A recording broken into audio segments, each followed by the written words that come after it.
कहानी की शुरुआत एक गांव से शुरू होती है। यहाँ के लोग भोले भाले और अंधविश्वासी थे। ये लोग प्राचीन कहानियों में यकीन रखते थे और भूत प्रेतों को सच मानते थे। एक दिन इस गांव में मैक्स नाम का लड़का आता है और वो आते ही सारा नाम की लड़की से मिलता है। मैक्स पढ़ाई करने शहर गया था और वो आज ही गाँव में वापस लौटा था। वो बचपन से ही सारा से प्यार करता था, इसलिए वो उसके साथ शादी भी करना चाहता था। दूसरी तरफ गाँव में एक बंदे को सजा दी जा रही थी। ये बंदा भूत प्रेतों को सच नहीं मानता था, इसलिए गाँव वाले उसे मार रहे थे ताकि वो भी भूत प्रेतों को सच मानने लगे। उधर सारा मैक्स को लेकर अपने घर पहुंच गई थी। सारा अपनी चाची के साथ रहती थी और उसकी चाची भी मैक्स को देखकर खुश हो गई थी। सारा दोनों को बातें करते देख घर के काम करने लगी। चाची से कुछ देर बातें करने के बाद जैसे ही मैक्स बाहर आता है तो सारा को लकड़ियां काटते देखता है। मैक्स उसे रोककर खुद लकड़ियां काटने लगता है। वो सारा की मदद करना चाहता था लेकिन गलती से उसे बेहोश ही कर देता है। इसी बीच जूलिया नाम की लड़की उनके पास से गुजर रही थी और जवान मैक्स को देखकर वो उसके पास ही रुक जाती है। वो उससे किसी का घर पूछने लगी और बातों ही बातों में वो उसे अपने बड़े बड़े तरबूज भी दिखा देती है। प्यासी जूलिया के तरबूज देखकर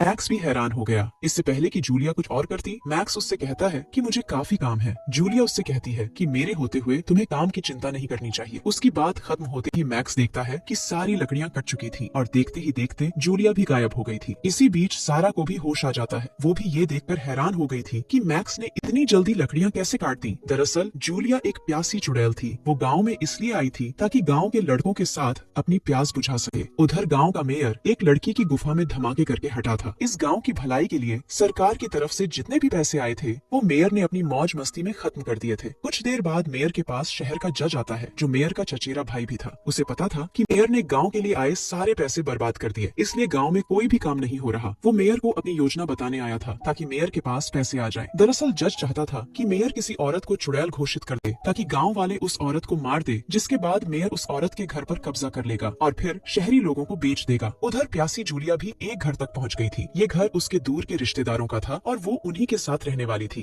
जूलिया के रिश्तेदारों का नाम बॉब और नोआ था। इन दोनों को नहीं पता था कि जूलिया एक प्यासी चुड़ैल है। दूसरी तरफ मैक्स और सारा फादर विल के घर में थे। मैक्स और सारा काफी धार्मिक थे, इसलिए वो विल से मिलने आए थे। जूलिया भी बाहर पहुंचकर मैक्स को देखने लगी थी। तीनों जैसे ही कुछ पीने लगते हैं तो जूलिया अपना जादू करती है, जिसके बाद दोनों लड़के सारा का चेहरा खराब कर देते हैं। इसी बीच विल की नजर जूलिया पर पड़ती है। इससे पहले कि मैक्स भी उसे देख पाता, जूलिया वहाँ से भाग जाती है, मगर वो भागते भागते विल को अंधा कर जाती है। उधर मेयर के बंदों ने गांव वालों को भड़का दिया था, जिसके बाद गांव वाले एक औरत को घर से बाहर निकाल लेते हैं। मेयर के बंदों ने गांव वालों से झूठ बोला था कि ये औरत चुड़ैल है और गांव वाले उनकी बात मानकर औरत को मार देते हैं। अगले दिन सारा और मैक्स एक सुनसान सी जगह पर आते हैं। दोनों पहले बातें करते हैं और फिर मैक्स उसकी गुफा में धमाके करता है। रात को गाँव वालों ने दूसरे घर पर भी हमला कर दिया था। इस बार भी मेयर ने गाँव वालों से झूठ बोला था कि इस घर में भी चुड़ैल रहती है और इस बार गाँव वालों ने मेयर की बात मानकर पूरे परिवार को ही मार दिया था। अगले दिन जूलिया मेयर के घर आती है। वो उसे अपने बड़े बड़े तरबूज दिखाकर कहती है कि मुझे पता है कि तुम झूठ बोलकर लोगों के घरों पर कब्जा कर रहे हो। उसकी बात सुनकर मेयर हैरान हो गया, जिसके साथ ही जूलिया आगे कहती है कि मैं चाहती हूँ कि तुम सारा पर भी चुड़ैल होने का इल्जाम लगाओ। मेयर पूछता है कि तुम ऐसा क्यों करना चाहती हो। जूलिया उसे बताती है कि मैं सारा को रास्ते से हटाकर उसके प्रेमी मैक्स तक पहुँचना चाहती हूँ। मेयर पहले तो उसकी कोई बात नहीं मानता, लेकिन जब जूलिया अपने जादू से खिड़की तोड़ती है तो मेयर उसकी बात मानने को तैयार हो जाता है। थोड़ी देर बाद मेयर के लोग सारा के घर की तरफ बढ़ रहे थे। इसी बीच मैक्स जल्दी जल्दी सारा के घर आकर उसे बता देता है कि साले गांव वाले तुम्हें चुड़ैल समझ रहे हैं और वो तुम्हारी तरफ ही आ रहे हैं। जल्दी ही गांव वाले सारा के घर तक पहुंच गए, जबकि जूलिया छुपकर सब कुछ देखने लगी थी। मैक्स जल्दी जल्दी बाहर आकर गांव वालों को समझाने लगता है कि सारा धार्मिक लड़की है, वो चुड़ैल नहीं हो सकती। इसी बीच जूलिया अपना जादू करती है, जिसके बाद सारा के घर से काली बिल्लियां निकलने लगती हैं। गाँव वाले एक बार फिर से सारा को चुड़ैल समझने लगे, जबकि मैक्स उन्हें फिर से समझाने लगा। जूलिया एक बार फिर से जादू करती है, जिसके बाद सारा अपने झाड़ू पर उड़ने लगती है। उसे हवा में देखकर गांव वालों को यकीन हो गया कि सारा चुड़ैल है। सारा बिल्कुल उसी तरह उड़ रही थी जैसे प्राचीन कहानियों में चुड़ैलें उड़ती थी। जूलिया का जादू जैसे ही खत्म होता है तो सारा नीचे गिर जाती है और गांव वाले उसे पकड़ लेते हैं। दूसरी तरफ जूलिया का दूर का रिश्तेदार बॉब मुर्गियों को खाना खिला रहा था। इसी बीच जूलिया भी वापस आ जाती है और बॉब उसके साथ बातें करने लगता है। बॉब की नजर जूलिया के तरबूजों पर थी और वो साला उनका रस पीना चाहता था। जूलिया अपने तरबूज बचाने के लिए जादू करती है, जिसके बाद बॉब को अपनी मुर्गी से ही प्यार हो जाता है। वो साला उसे ही हसीन लड़की समझने लगा था। उधर मेयर के कहने पर सारा को जेल में डाल दिया गया था। सभी उसे चुड़ैल समझ रहे थे, इसलिए उसे गला सड़ा खाना दिया जा रहा था। थोड़ी देर बाद मैक्स भी सारा से मिलने आता है। सारा को जेल में देखकर वो बेहद दुखी था। वो उससे वादा करता है कि मैं हर हाल में तुम्हें बाहर निकाल कर ही रहूंगा। उधर जूलिया अपने रिश्तेदारों के साथ खाना खाने वाली थी। नोआ अपने पति बॉब के सामने वही मुर्गी परोसती है जिससे बॉब प्यार करने लगा था। मुर्गी की लाश देखकर वो इतना हैरान होता है कि उसे दिल का दौरा पड़ता है और वो मर जाता है। अगले दिन बॉब को कब्र में दफन किया जा रहा था और इस मौके पर पूरा गांव इकट्ठा हो गया था। जूलिया मैक्स के पास ही खड़ी थी। वो उससे कहती है कि अगर तुम जूलिया को बचाना चाहते हो तो रात को मेरे घर आ जाना। मैक्स हर हाल में सारा को बचाना चाहता था, इसलिए रात होते ही वो जूलिया के घर आ जाता है। प्यासी जूलिया आज बेहद गर्म थी। मैक्स जैसे ही अंदर आता है तो जूलिया अपने जादू से उसके कपड़े उतार देती है। इसके बाद वो उससे कहती है कि मेरे पास आओ और मेरी प्यास बुझाओ। मैक्स उससे कहता है कि मैं सिर्फ सारा की प्यास बुझा सकता हूँ। उसकी बात सुनकर जूलिया कहती है कि मेरे बड़े बड़े तरबूज तुम्हें इतने मजे देंगे कि तुम सारा को भूल जाओगे। इतना कहकर वो मैक्स को अपनी तरफ खींचने लगती है ताकि वो उसका डंडा अपनी गुफा में ले सके। इससे पहले कि वो सफल हो पाती कि तभी नोआ दरवाजा खोलती है। उसे नहीं पता था कि जूलिया क्या कर रही है, इसलिए जूलिया उससे झूठ बोलती है कि हम दोनों प्रार्थना करने वाले हैं। नोआ उसकी बात पर यकीन कर वहाँ से चली जाती है और इसी बीच मैक्स भी वहाँ से भाग जाता है। अगले दिन गाँव वाले सारा को कोर्ट में पेश करते हैं। गाँव वाले चाहते थे कि सारा को ऐसी सजा मिले जिसे देखकर सभी की रूह कांप जाए। बस इसीलिए उन्होंने सारा को कोर्ट में पेश किया था ताकि पुलिस भी उनका साथ दे। गाँव वाले बारी बारी से सारा के खिलाफ गवाही देते हैं कि सारा ही चुड़ैल है और हमने उसे हवा में भी उड़ते देखा है। मैक्स को जब लगा कि सारा को सजा होने वाली है तो वो लोगों को समझाने लगा कि सारा बेकसूर है। वो उन्हें सारा की एक धार्मिक तस्वीर भी दिखाने वाला था जिसमें सारा प्रार्थना कर रही थी, मगर जूलिया फिर से जादू करती है जिसके बाद सारा की तस्वीर शैतान में बदल जाती है। अब सभी को लगने लगा था कि मैक्स भी सारा के साथ ही है, इसलिए वो उसे भी पकड़ लेते हैं। जल्दी ही गाँव वालों ने दोनों को एक खुली जगह पर बांध लिया। मेयर दोनों को जिंदा जलाने वाला था और जूलिया भी उसके पास ही थी। जूलिया को अब मैक्स से नफरत हो गई थी क्योंकि वो सारा को भूलकर उसके पास नहीं आ रहा था। मेयर जैसे ही मैक्स को आग लगाने लगता है तो मैक्स लात मारता है और आग जूलिया पर गिर जाती है। आग गिरते ही जूलिया अपने असली रूप में आ गई। सभी को पता चल गया कि जूलिया ही चुड़ैल है और ये देखकर सभी हैरान हो गए। जूलिया सभी को बता देती है कि सारा और मैक्स बेकसूर है। वो ये भी बताती है कि मैं मैक्स को पाना चाहती थी और उसे पाने के लिए ही मैंने सारा के खिलाफ योजना बनाई थी। इसके बाद सभी को मेयर और जज की योजना भी बताती है कि कैसे ये दोनों मिलकर गाँव वालों को बेवकूफ बना रहे हैं। सभी को सच बताकर वो गायब हो जाती है और उसके जाते ही उसका जादू भी खत्म हो जाता है, जिसके बाद विल की आंखें वापस आ जाती हैं। गांव वालों ने मैक्स और सारा को रिहा कर दिया था जबकि वो मेयर और जज को पकड़ लेते हैं। अब पूरा गांव उन्हें ऐसी सजा देने वाला था जिसे देखकर चुड़ैलों की भी रूह कांप जाए। कहानी के आखिर में मैक्स और सारा बच जाते हैं और दोनों जल्दी ही शादी करने का फैसला करते हैं। इसी के साथ इस कहानी का यही अंत हो जाता है।